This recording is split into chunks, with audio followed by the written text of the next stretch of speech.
بسم اللہ الرحمن الرحیم۔ السلام علیکم پیارے دوستو، احادیث سے مبارکہ، اقوال زرعی، سبق آموز قصے، کہانیوں اور اسلامی واقعات کی ویڈیوز دیکھنے کے لیے ہمارا چینل دستور حیات سبسکرائب کر کے بیل آئیکن کو آل پر کلک کر لیں تاکہ ہماری ہر ویڈیو آپ کو ملتی رہے۔ پیارے دوستو، ایک مالک کا غلام ایک دن کام پر نہیں آیا تو مالک نے سوچا کہ مجھے اس کی تنخواہ میں کچھ اضافہ کر دینا چاہیے تاکہ وہ دل لگا کر کام کرے اور چھٹی نہ کرے۔ اگلے دن مالک نے اسے اس کی تنخواہ سے کچھ زیادہ پیسے دیے۔ اس غلام نے حیرانی کے عالم میں خاموشی سے اپنی جیب میں وہ پیسے رکھ لیے، لیکن کچھ ہی دنوں بعد وہ دوبارہ کام پر نہیں آیا تو اس کا مالک غصے میں آ کر اس کی تنخواہ میں کیا گیا اضافہ بھی ختم کر دیتا ہے اور اس کو وہی پہلے والی تنخواہ دی۔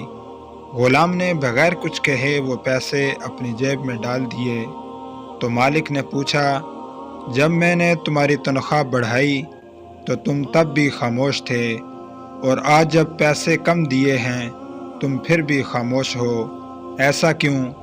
غلام نے جواب دیا، جب آپ نے پہلے دن میری غیر حاضری پر اضافی پیسے دیے تھے، اس دن میرے بچے کی پیدائش ہوئی تھی، آپ کی طرف سے میں نے تنخواہ میں اضافے کو وہ رزق خیال کیا جو وہ اپنے ساتھ لے کر آیا، اور جب میں دوسری مرتبہ غیر حاضر ہوا تھا اس کی وجہ میرے والد کی وفات تھی، اور آپ کی طرف سے تنخواہ میں کمی کو میں نے وہ رزق خیال کیا جو وہ اپنے ساتھ واپس لے گیا۔